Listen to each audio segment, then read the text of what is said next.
Dhanush, you can start now. Yes, sir. Good evening to one and all present here for an IEEE International Webinar Series 7 2.0.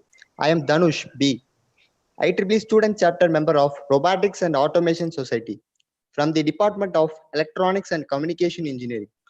On behalf of St. Joseph's Institute of Technology, I am here to volunteer for today's session. Now I request Dr. C. Gnanakausalya ma'am, Professor and Head, Staff and Student Affairs, IEEE Student Chapter Advisor, to kindly take over and address the session. Thank you, Dhanush. Good day, Mr. Kamran BELADI and dear participants. And this is Dr. C. Gnanakausalya, Professor and Head of the Department, Electronics and Communication Engineering, St. Joseph's Institute of Technology, St. Joseph Group of Institution, Chennai, India. On behalf of St. Joseph Management and IEEE 7.2.0 Organizing Committee, it's my immense pleasure to welcome our today's session speaker, Mr. Kamran BELADI, Electrical Engineer, OCI Associate, Florida, USA, to give a talk on future technology trends. Thank you, sir, for accepting our invitation, and we are very much honored with your presence. Welcome, Mr. Kamran, and our deepfelt respect and gratitude to our beloved chairman, sir, Dr. B. Babu Manoharan, Managing Director, Madam Mrs. Jessie Priya, and Director, sir, Mr. Sashi Shekhar, and our principal, sir, Dr. P. Ravichandran, for their continuous support in conducting this event. Warm welcome to our dear participants. Again, I assure you that it's going to be a session which incites the future technology trend, and it hope to be an interactive session. Welcome, Mr. Kamran, and welcome all the participants. Thank you. Now the session is over to Mr. B. Dhanush, IEEE member, to introduce the today's session speaker. Thank you all. Mr. Dhanush, you can take over the session. Yeah, thank you, ma'am. It's my pleasure to share few words about our eminent speaker. Mr. Kamran BELADI is an electrical engineer, OCI Associates, Florida, USA. He had completed his bachelor's degree in University of Central Florida, USA. He was awarded the prestigious Certificate of Honor by an accredited body of the International Standard Institute of Electrical and Electronics Engineers as an individual created, directed, and executed a successful 1 hour presentation in front of a live audience of 900 plus college students from all around the world. He has also involved in many volunteering activities. Yeah. Before we start the session, I would like to say few instructions to be followed by the participants. Kindly post your queries and questions in the chat box. There will be a question and answer session at the end. The attendance link will be posted at the end of today's webinar. Now I invite our speaker of the day to kindly start the session. Dhanush. Sir, shall we start, sir? Dhanush, Mira, doctor, participants, friends in India. No. Thank you so much, everybody, for attending today. I am very grateful to be here. I'm looking forward for a great presentation. When Mia originally contacted me, as many are, I was very busy in my personal life and my work life. However, upon researching her and upon her initial email, I was so impressed with her credentials and her interests coinciding and aligning with mine that I almost had to do this presentation because it is so important, ladies and gentlemen, because it is our future as we know it. Big data, deep learning, deep state, artificial intelligence. These are big words that the common man, I would assume, at least artificial intelligence would know. However, those as such as us, but these words and others, they mean different things, and they mean things that can help us and make our lives easier, and basically the forefront of our careers, our studies, our science, our physics. So thank you again, everyone. As you can see on the first slide, data has a better idea. And if you really think about that, what that means when you wake up in the morning, data's already thought about a million more ideas than you have. And I have 2020 till question mark in red because it's not going to go anywhere, folks, as far as I can see. And we're going to get to that in a sec. So thank you again. Buckle up. And please take notes as far as what to research if you're interested and carry these on, because I wasn't able to fit as many pictures as I wanted.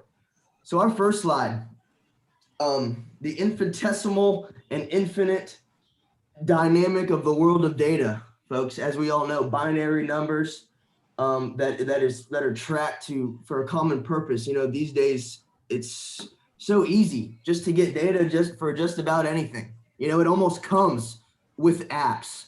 If we, apps we download on our cell phones and such, and computer apps, data tracking from the companies almost comes included. It's that much a part of our lives. So let's, the first point is, who do this concerns? And that's breathing humans. With breathing humans, like everybody, degree or not, it's going to be in our lives. Children, adults, grandparents, India, America, Iran, Afghanistan, Canada, China, North Korea, South Korea, Japan. It doesn't matter. It's going to affect everyone. And I say with ears because those that are listening are the ones that will even know that it's going on. And so the right people is, like I had said, Mira, I had looked upon her and the IEEE robotics team that I'm speaking to, as well as the professors and those that teach these things. To me, it's not only the right people, but the future of this forefront. And we'll get to that as well. But the right people are the people that, it's basically anybody that wants to know more.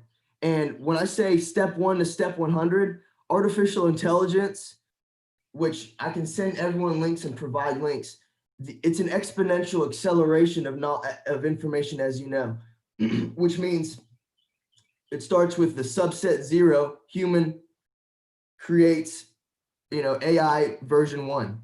After 100 or so trials, the AI creates itself 100 times better. And these are nominal numbers, but it just continues to get scary, and we'll get to that as well.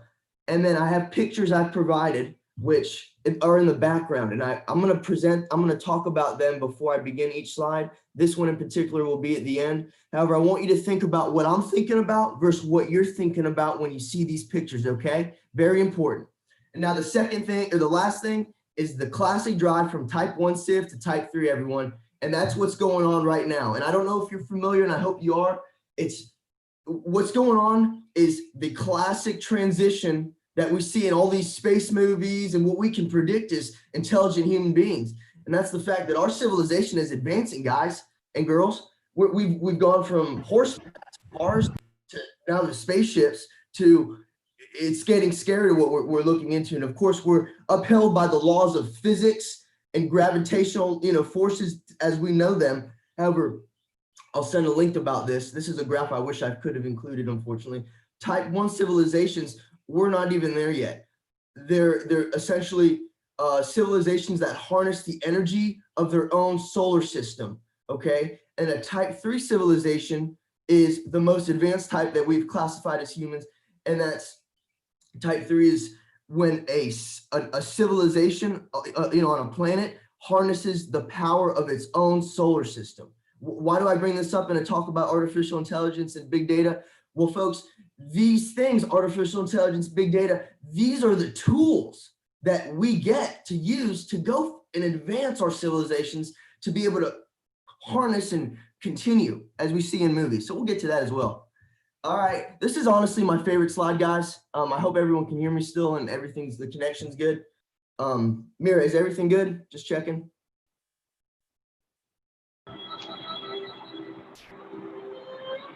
Yes, sir. Yes, sir. It's perfect, sir. You can continue. Beautiful. I hear some very nice music, so I'm taking that as an excellent sign.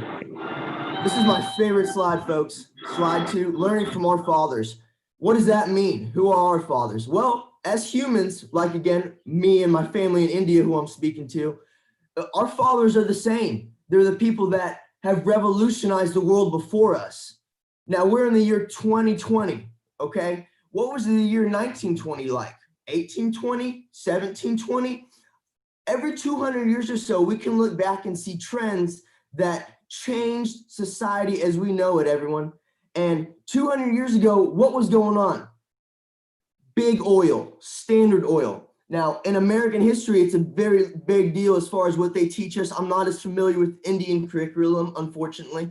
However, I do know in America, a man by the name of John D. Rockefeller, okay, took over monopoly oil. Why, once again, why am I talking about oil and an artificial intelligence and big machine talk? Well, let's learn from our fathers, everyone. New technology, same trend, okay? Big oil and artificial intelligence and data couldn't be more, separate. However, the same trend is upon us. And that is that these two technologies in terms of the trend are the forefront of our generation, meaning that oil in the 1800s, approximately 200 years ago, was really harnessed with the technology that was available now at that time.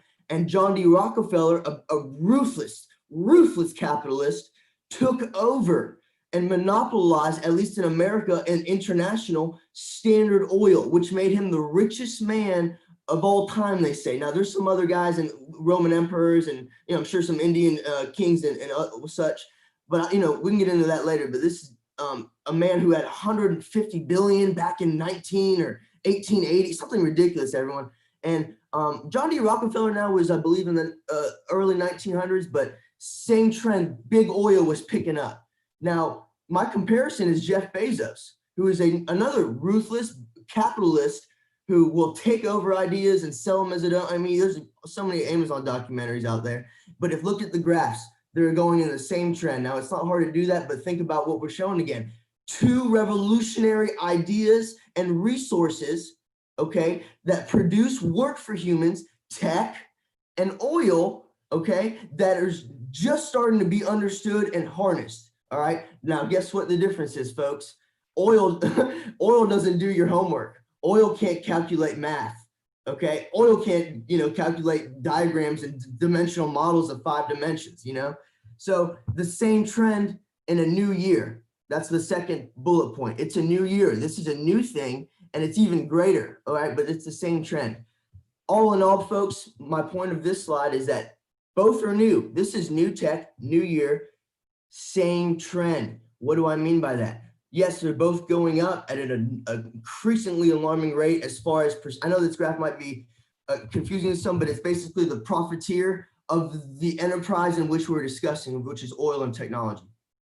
So long story short, the same trend is that John D. Rockefeller was an incredible capitalist who monopolized, which means he owned through brutal tactics of business, taking over everybody's oil, all right? And so he was the owner of all the oil. So he was so rich and powerful with politics and world everything that it was dangerous. And the government at the time, they had to break up Standard Oil, and because there's no monopolies in America are illegal, or they're supposed to be. So the government broke it up, and he remained rich, but that was the end. Now look what's happening. Jeff Bezos, everyone, look how rich he is. He's almost at $200 billion. COVID has made him a lot richer. So my point is that they're going to have to, I think something's going to happen. That is my prediction, that his technology of, becoming an online resource of availability and making people's lives easier is monopolized, and it's no taxes. And I don't know,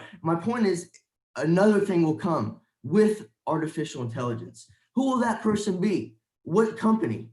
What will they do? But that will be the next strong trend of a new technology and a new resource. And I think it'll be the greatest one. So in crowd. As you can tell, this slide is really a talking point, not a lot of graphs, but please look in the background. You'll see a very pleasant drone. When I started college in 2011, I had an engineering introduction class where they introduced to us, and my professor, who was the director of the engineering department at the time, told us that what he was looking into were drones. The drone technology were going to be expanding, and that's what the focus was at the time. And man, he couldn't have been more right. Drones have really blown up for so many different purposes, especially militarily. And that's what we don't even know about. I really don't know militarily, but there's things out there that are scary in terms of what drones can do. So I bring that up, and who really understands these capabilities? Because big data is scary to me, everyone. And that's when I look at this photo, I get scared because I see a scanner, I see a face recognition device or some sort of monitor or recording device, and a drone that is capable of flying and going in maneuverable areas and monitoring people. And the reason I don't like that is, people don't like that, you know, as a presenter, I try to remain neutral, as the fact that big data is profiteering off of people's information. Okay, you download TikTok, it knows a lot about you. You download Instagram, it knows a lot about you. Recently, there was an app that it showed you how you look like when you were old, and they came out saying that it was a Russian app, that they were harvesting and taking control of your, you know, your image and your likehood, your name. They could use it in Russia on a billboard. You could do nothing. So as engineers, and in fact, there was one that happened signing up with Mira as Zoom, for example. When you sign up with Zoom, the first page says, hey, just enter in your birthday. We won't store the information, right? And so people are like, oh, okay, then, you know, it has to be true. Well, no, not at all. They have no, it's, you know, it's hard to, I want you guys to just be aware. And I know this isn't necessarily about robotics, but as we get into big data per se, you need to guard it and you need to be questioning things. And I'm not saying Zoom is bad at all. I'm just saying that when they tell you, it's impossible for them not to, you know, that is stored. Okay, so it can mean many things, and I just want to bring awareness to that. Anyway, these capabilities, there are those who are taught and those who teach. I spoke with a few of the doctorate professors who are brilliant women, and they talked to me, couldn't have been more kind, and got me so ready to give a great presentation. And I'm sure they teach some great things, especially with the robotics division of IEEE and the division of that, you know, engineering. So obviously they're teaching, but you're the ones who are being taught right now. And one day you're the ones who will be teaching. Understand? However, there are those out there that they do other things as we need to as a society. And not everyone can be focused on robots. You know, we'd be replaced pretty soon as humans if everyone did robots. There needs to be other people out there that aren't familiar with this. And unfortunately, if you're not familiar with it or don't even understand the science behind it, guys, you're going to be so lost. So that's where this comes in. And we have a duty almost to understand and explain to others what is happening, because it will be here so fast. It's already going on, but the rate of increase will be even bigger. And for example, I'll show you with my next slide. Now, I missed it right here, but what am I doing, and what is the point of what I'm speaking about? Because I just want to make it clear, I didn't make this presentation to teach everyone new theory and things that your professors can do better than I. As you know, I'm a younger professor, or excuse me, college graduate who, you know, has been working a few years and has been, you know, gifted a path. But what I can do is spread the word and spark an interest. It's really up to you guys, who I consider the forefront of this technology, because artificial intelligence, and this unfortunately, this picture was supposed to show you that, and you know, it's too big, still learning. How do I say this? Every industry can be affected by artificial intelligence. You take cashiers, they can be replaced. Take trucks with the Tesla trucks, semi trucks that transport material. I don't know about India, but in America, truckers, people who transport those big trucks and goods all across the country, big part of the job industry, job sector, manufacturing, shipping, thus can all be replaced. Pilots replaced, taxi drivers, Uber is coming out soon, guys, with a automated machine driver. You know why? Because people are problems. People, they want insurance, they want a paycheck, they want to know they're protected. When things happen, they might sue you. You know, companies and the dollar bill, just like John D. Rockefeller, just like Jeff Bezos, just like the next guy, they want to cut people out. There's no secret, because the less people, the more money for you. How do you do that? Robots. Okay, that's just one sector. Then you go to hospitals and doctorate. It's already starting, guys, with artificial intelligence and machine learning. my first experience with machine learning was for senior design, where I saw this team run through calculations for several months of your standard computer algorithming and calculating and sorting data and deriving information useful to that, to that process for that reason. And it was silly. Everyone else is using hammers, and these other guys, which I wish I was in their group, they're using this incredible technology to optimize, to maximize their incredible project, while everyone else is trying to hammer some things in and make some lights line up. Machine learning is the future. It's such a tool, and companies are not only mining for their own profiteering, but we have hospitals and doctors and such. They're using these new machines to operate at an efficiency that, thankfully, is would be 100%. Nothing's 100%, but it's better than human error, I should say, as well as driving and other things. So, I could keep going on, and there's a few other examples, but to go quickly, people that watch prisoners in jail, you could have robotic guards. The possibilities are endless, guys. I mean, you think it can happen. So that's why I say the honor is mine. I'm here as an electrical engineer representing Orlando, Florida, representing OCI Associates, humbly, respectfully speaking with you guys. And this is just a conversation. The honor is mine because when I see it, I know about my Indian friends and family. They're so intellectual, so smart, so technically gifted in terms of numbers and theory. And I know the studying is very, very complex there. So you guys at IEEE robotics, automation, oh my goodness. I might be speaking to the people that are creating the robots on a mass scale, Army robots. Okay, I'm not sure of everyone's individual interests, and everyone I've spoken to seems so wonderful and nice and kind that I don't think they're making an army of robots. I hope not, Mira. We might need to talk about that after.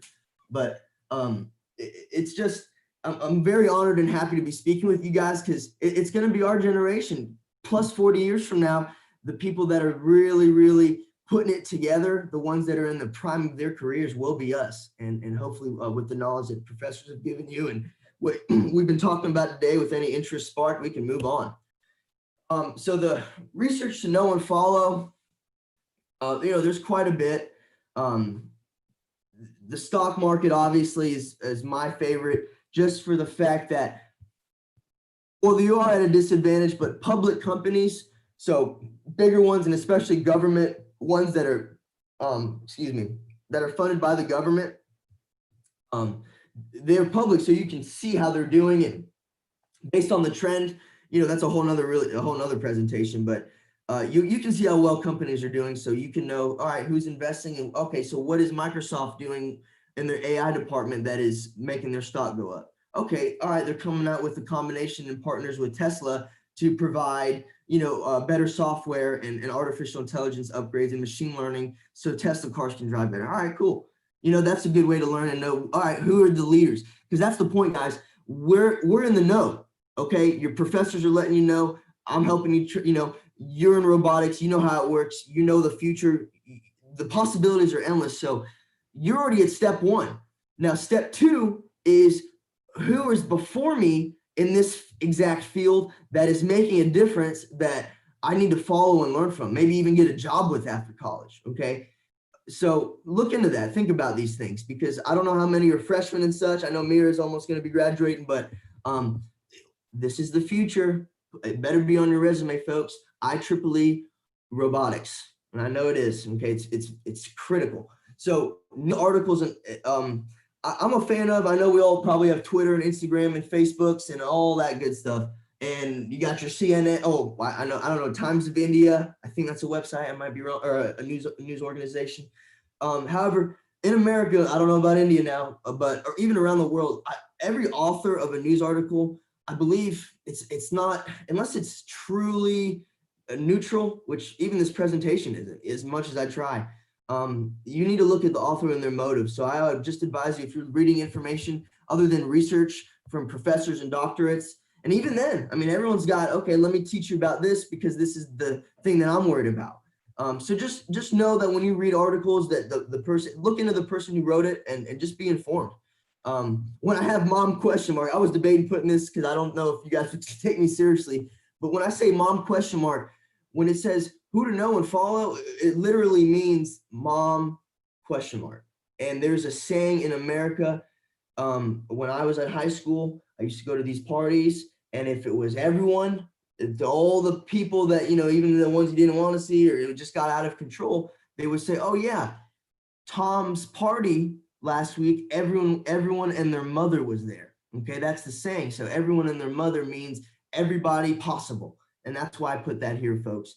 Mom question mark means everyone. Talk to everyone, listen to everyone, because it's the little things about the little sectors. It's your job to put 1 + 1 together, but it's everyone else's job to just tell you about their lives and how they're doing so you can derive information. For example, folks who you ask a buddy and he starts talking to you about a hospital visit he had and something that went wrong, and then boom, you start thinking about big data and how big data could fix that.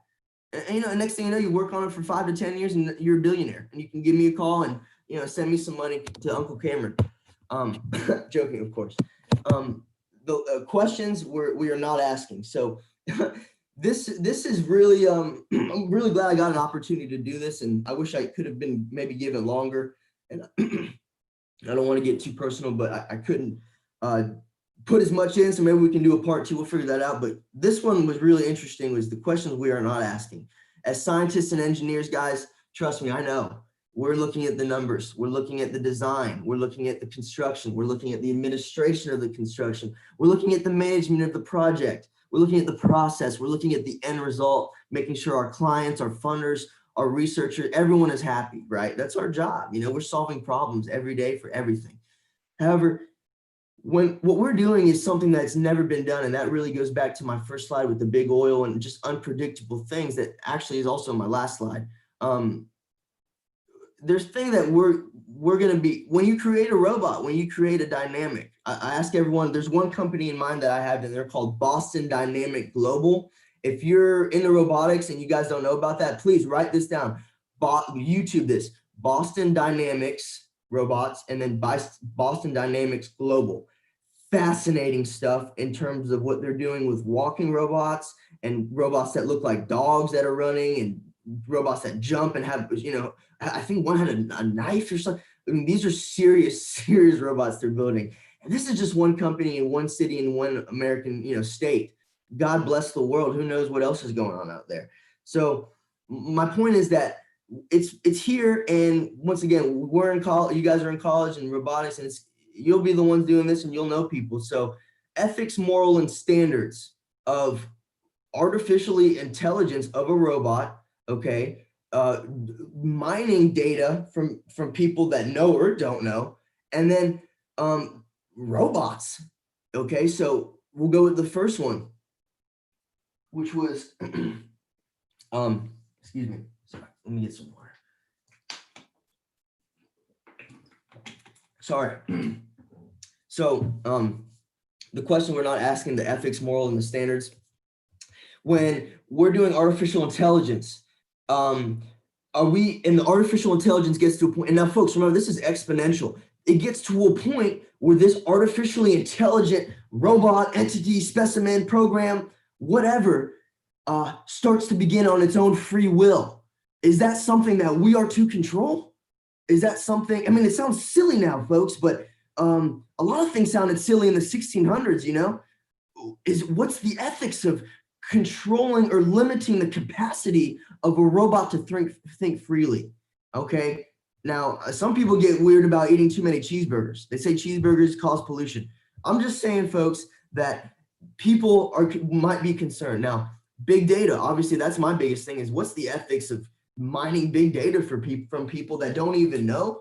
That should be illegal, but unfortunately people profiteer money off that, especially cell phone companies. And then finally, robots as their own entity, the ethics of marrying a robot. What about one of you handsome young Indian men there marrying a robot? What about, what about me? I could have a great haircut, and one of these robots around here in 40 years looks so beautiful to me that I marry her, and I don't even find out she's a robot till later, which brings me to my second point, the moral aspects. Let's go back to artificial intelligence. Morally, who's in charge to take over and take someone's job because a robot can do it better. Just because we can do something, guys, doesn't make it morally okay. Do you understand what I'm saying? Let's say somebody works as a cashier or a painter, okay? And my friend, Sagar Patel, he came up with this machine that is a robot that paints, or sorry, an artificial intelligent design, a computer that you input 3 parameters of colors and boom, it makes you the most beautiful drawing ever, guaranteed. Now this painter's out of a job. Are we morally supposed to be doing this just because we can? Something to think about. Big data, okay? The science of machine learning, morally, of course. I mean, like I said, my senior design project friends, their project was incredible compared to the archaic and primitive subjects around us, them including myself with LED light. They had machine data learning, months of this machine learning, and it was optimal at the end. So, but what if it's used for bad? What if it's used discreetly, morally? Same question. Finally, robots, morally, should you even be able to marry a robot? What if robots are abused morally? Do people care? Will people care? What if, it's a metal looking computer? Yeah, who cares? But what if it looks like us? What if it talks like us? You guys don't think it'll come, but this is what humans have always been fascinated with. This is the future, and it will be here. And finally, standards, the standards of artificial intelligence. What will be the standard? We have people like Elon Musk versus Mark Zuckerberg, 2 of, I think, guaranteed top 15 richest men in the world, 2 of them. I think Elon is 40-something billion and maybe 60 now, and Zuckerberg is doing very well since COVID with Facebook, and he's at almost $80 billion. And they're in look, YouTube this, folks, almost a death battle against artificial intelligence, who's right and wrong. Elon says AI should be watched and be very, very careful with. Mark Zuckerberg says, let's use it. I don't think it's as dangerous as everyone says. Both could be right, both could be wrong, but it's like a nuclear weapon, the potential parameters could be devastating. So, and in fact, look into nuclear weapons and the Manhattan Project, YouTube the Manhattan Project, Oppenheimer, and in fact, there was a brilliant Indian scientist who worked on the nuclear weapon as well, the nuclear bomb in America during the 1940s. And I bring that up because ethically, morally, and the standard, all of those had to be questioned. 200 years ago, it was make-believe that you could make a weapon that would wipe out cities, right? But it came, and that question was never answered, and people live with that cost to this day. And we can get into politics and all of that later, but ethics, moral, and standards. What were the ethics and moral and standards of creating a nuclear bomb? The standards is we don't even use them anymore. The moral is it was terrible, and the ethics, was it ethical? Come on. So I think everyone gets my point. Just some things to think about, because that's how important this is, guys. It's a big deal. And this is the last slide, and I apologize for if this picture offends or frightens anyone. It's not a real person. It's nothing. It's a robot, okay? And it's just a continuous of my last slide. When you see people 50, 150, 350 years from now, okay, and mind you, 1700s were 300 years ago, and it wasn't far off. That was our, great grandfathers, great, maybe 4 of those greats. So my final point is that we might not even know who's a robot, who's not, who's intelligent, who's not. With artificial intelligence and machine learning together, the things that we can do are scary. And before I wrap up, I want to thank everyone for their time, because this wasn't a technically subjective thing. I told Mira originally, my goal for this exact presentation was, which is not always the case, was to spark thought and get you guys thinking and passionate next time your professors, begin to bring on the math and everything. This is what it's all about, everyone. This is what, to the common man, this is what they will see. So a few more things. I just wanted to bring up the matrix, and it's my last point. And any presentation where the presenter's speaking about a movie, it's not too bad. And I just wanted everyone to have a little fun. If you remember my last presentation, COVID, it's been tough. It's been very strange, especially in America. And work has been busy. I'm sure school has been different. So this was just a nice, friendly break that, the future is coming. We can all take a deep breath. I'll give yourselves a pat on the back, because you're definitely in the right position to be involved in this stuff, guys. This is the future, and if money is your motive, or just intellectual science, or physics is your passion, or mathematics, anything, or just the creativity and the helpfulness of mankind. We didn't even really get into the good stuff you can do. I mean, I could speak for days about that. Maybe it would be in the questions and answers here coming up. However, before I let myself go, The Matrix is a movie I would like everyone to write down and look into if you haven't already. It's very famous, and I hope the professors, if they've seen it, they're not laughing at me wondering where the heck Mira found this guy that he's talking about The Matrix. Now, I can also provide a link, but The Matrix is right on the subject of artificial intelligence, future technological trends, data, scientific code, things that we spend hours on learning. Now, the reason I bring it up and the reason I have the word integral anomaly, and I apologize, I spelled anomaly wrong and I can't even say it appropriately, unfortunately, but anomaly, okay, is it's basically the definition of anomaly. Excuse me, English wasn't my first language. It's something that happens that's not expected. So it's the excess of an occurrence that is not, unpredicted excess. You understand? And as we all know what an integral is. So The Matrix was a movie about how there was a world where robotics and artificial intelligence took over man because they were so smart. Okay, and they took over humans, continued to breed them, and harvested human beings, billions of them, for electricity to continue to run and operate because they were so smart artificially, these robots, that's what they did. They harvested human beings for electricity. How did they do this?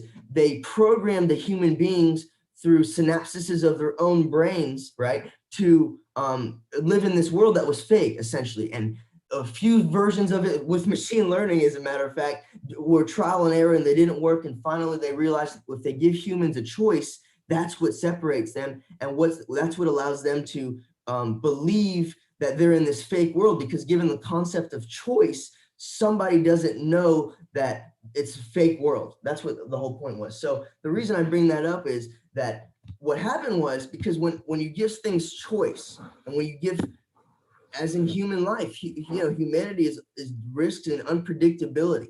And that's what an integral anomaly is that think of an integral, it's the opposite of a derivative. It's the, area under the curve. It's something that, the anomaly, the integral anomaly, long story short, is the unpredictability of something that's going to happen. This presentation, I thought about things that I could talk about that you guys don't think about every day. That was my goal. But there's things beyond me, obviously, things beyond you guys, things beyond the professors. It's an anomaly that will be found out only after it's happened. And only after it's happened, sometimes it's too late. And there's several examples in history of that, where after something is done, the effects are long after realized. And I think we all know. One example, just off the top of my head, would be, and this isn't even a technological example, would be the Christopher Columbus sailing and coming to North America. Now, nobody would know that America and the Americas, Canada and Mexico, and all that would be created as the effect of that. However, it did happen.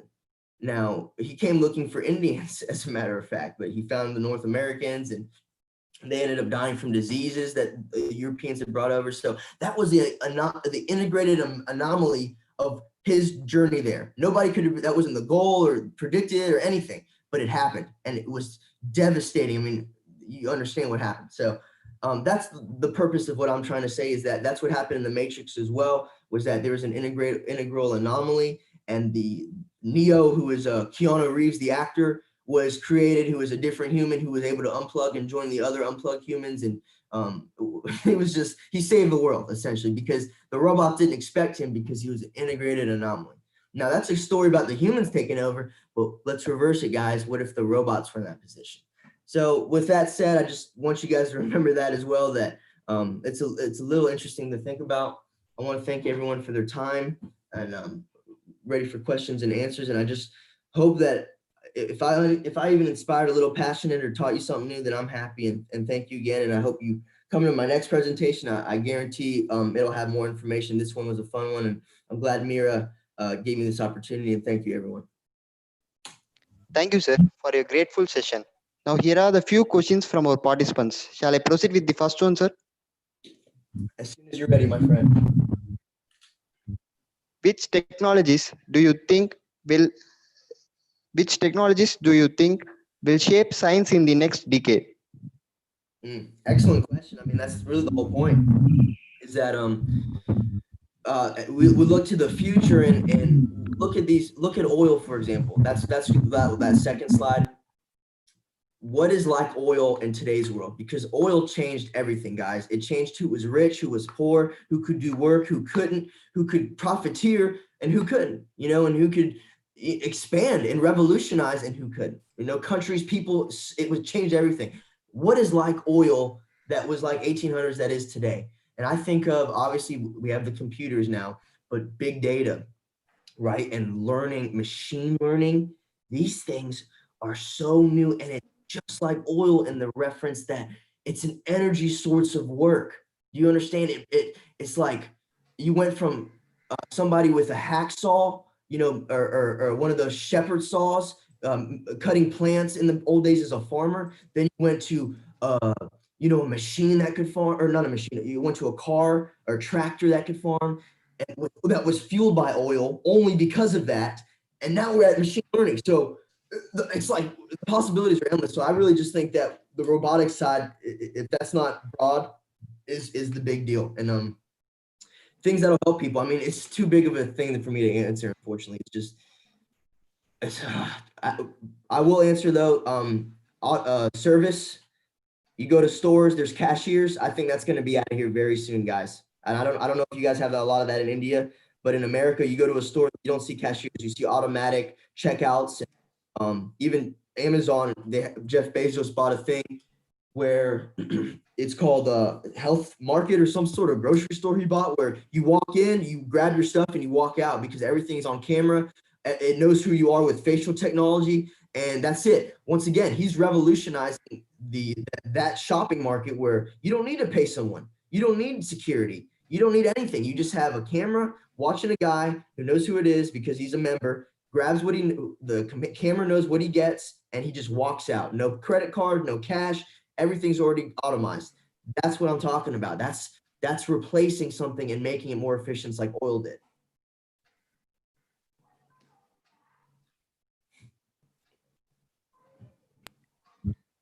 Yes, sir. Thank you. Here is the next question. Does technologies will change the people's social behavior? It already has.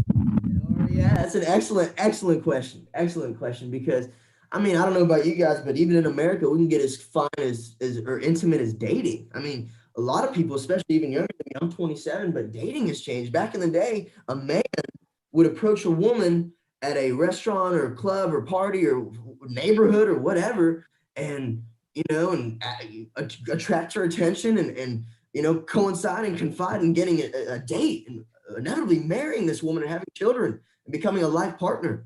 Now it's done over the Tinder or whatever India uses in America, and it's just a lot of kids, unfortunately. And I make it a pride in myself to stick to the old ways because there's something valuable in that. But when there's nothing wrong with online, but it's certainly changed how you can be naked with sloppy hair and no brushed teeth in your bed and talking to whoever. You don't need to present yourself outside and make friends. You know what I mean? You can just be socially a superstar on Twitter or any social media. And you can be a fanatic, But socially, yes. Another point is that robots, it's funny now, but they could become our best friends. They could become our lovers. They could become our teachers. They become our doctors.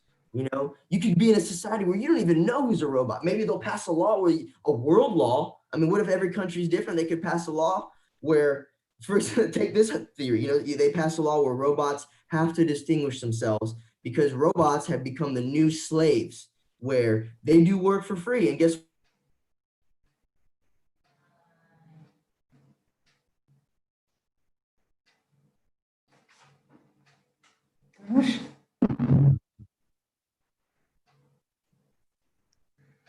Thank you, sir. And here is the next question. How do new information technologies change the education process at universities?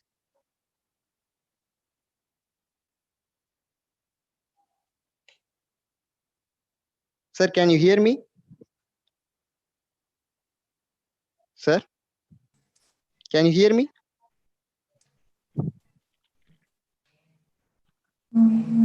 Hello, Mr. Kamran. Hello, Mr. Kamran.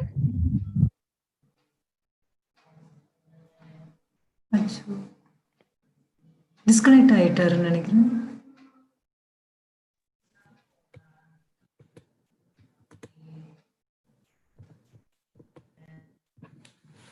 Hello? Yes, sir. Yes, sir. Oh, good. That We was can hear scary. you. Yeah. Good. I'm almost done. I'm gonna let's go back to this slide. I like this one. So yeah, that was an excellent question. I mean, I almost feel like you know the answer.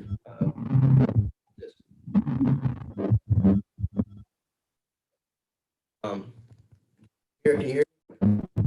Hello? Yes, sir, you're audible. Yes, sir. Sir, yes, sir, you're audible.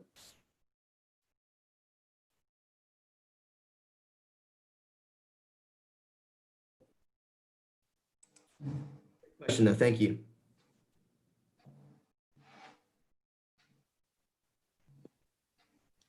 Yes, sir. Here's a third. How do new information technologies change the process, education process at universities? Can you repeat that slower, my friend? One more time.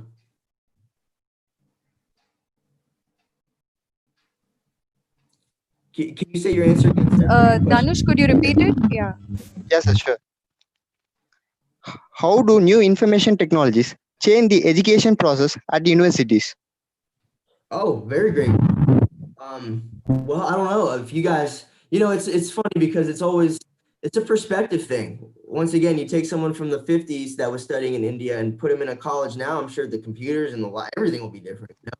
So if you look back 10 years, okay, maybe not as many computers now these days. I know, especially with Corona, everything can be online. Teachers have to post their stuff online right now, and it may even stay, right? So technologies and such in universities, which is usually the forefront, man, I mean, security systems, the ability to handle more, hopefully. See, ideally, these artificially intelligent and machine learning and data-driven technologies that we know now can be enhanced by people like yourselves to be capable of providing a cheaper, easier, accessible, and more informational available college or institution by the means of such which, that you can provide these things to help kids that, all right, now we can duplicate and provide these personal, teachers or links of information which already really exist, and it's just going to get bigger. So as we all know, guys, institutions, universities, colleges, always almost at the forefront of revolutionizing. Go look at 1600 Oxford or 1700 Yale. Throughout history and time, they're at the forefront of who they're allowing in as far as prejudices and such, and a lot of things like that. Now, Oxford, I don't know much about, but I know Yale, for instance, they had the first African-American student there and professor and such. So, times where in America, it was almost like, you couldn't even really talk about it. So they're at the forefront. That was that. And then robotics is a thing where, the research can only help a university. Having laboratories where your data is high powered. I mean, in the quantum level of science, guys. I mean, we can talk about that too. Like quantum technology providing computers like what? How many more times the power than computer, 64-bit processor or whatever banana, primitive technology we're using with sticks and stones. There's quantum, turns, you got, left, right, and both of them. It's just insane what's going to be happening soon. So what's scary to me is multiply quantum technology with artificial intelligence, and we're going to have a robot overlord. We're going to need an off button. You know what I mean? It's scary how fast they're going to learn from each other. There's a great experiment that Elon Musk talked about where I think I briefly mentioned it, where type 1 artificial intelligence, it was like some video game through machine learning and of understanding of itself that it got like 100 times stronger. And then the 100th version was like 1 billion times stronger. It just shot up so smart. and look at the master chess players that are automated, and think about that stuff. Automated chess, artificially intelligent chess programs, and things that humans can do better, because our minds, guys, is we can't think as fast or store as much information, they say, and retrieve it as fast, but we have free thought. Well, what if when that's taken over? Like I said, can a computer think freely, like the Matrix? Look into that movie. So excellent question. Excellent question. Yes, sir. Thank you for all your valuable answers. I hope this would help them to build in-depth of knowledge in these particular domains. Now I request Yes, sir. Dr. G. Rogini ma'am, Professor and Head SAVANT IEEE Student Chapter Coordinator, to express her gratitude. Thank you, Dhanush. Good morning, Mr. Kamran. A very good evening to all participants. Myself, Dr. Rohini, Professor. I deem it a great privilege to have been asked to extend the vote of thanks on this webinar session on behalf of Department of Electronics and Communication Engineering, St. Joseph's Institute of Technology, St. Joseph Group of Institutions. The best way to predict the future is to create it. First, I would like to thank our guest speaker, Mr. Kamran Beladi, Electrical Engineer, OCI Associate, Florida, USA, for his stimulating speech on future technology trends. Thank you, sir, for finding time and giving information on overview of future technologies such as AI, big data, machine learning, and robots, in spite of your busy schedule for the SAVANT 2.0 webinar series. My heartfelt thanks to our beloved Chairman, Sir, Dr. B. Babu Manoharan, for his consistent upkeep in conduction of this webinar. My sincere thanks to our Managing Director, Ma'am, Mrs. B. Jessipriya, and our Director, Sir, Mr. B. Shashishekar, for their guidance in conduction of this webinar. I would like to express my gratitude to our Principal, Sir, Dr. P. Ravichandran, for his support to conduct this webinar. I also thank our Head of the Department and IEEE Chapter Advisor, Dr. C. Gnana Kausalya, and all other faculties of our department for organizing this event successfully. A special mention of thanks to our students chair, IEEE APS chair, Ms. Harita, and the student vice chair, Ms. Charlata, third year ECE, and Dhanush, who is comparing in this event, and all other IEEE students for aiding in conduction of this webinar. I am also very grateful to all the students, faculties, research scholars from India and other countries for their active participation in this webinar. Thank you all. Thank you, sir. Thank you so much, Mira. Thank you. Thank you, sir. Thank you, sir. Yeah, Thank you so much. Thank you, Kamran. Thank you. Thank you very much for your valuable ideas you have given and everything, for spending the time with us.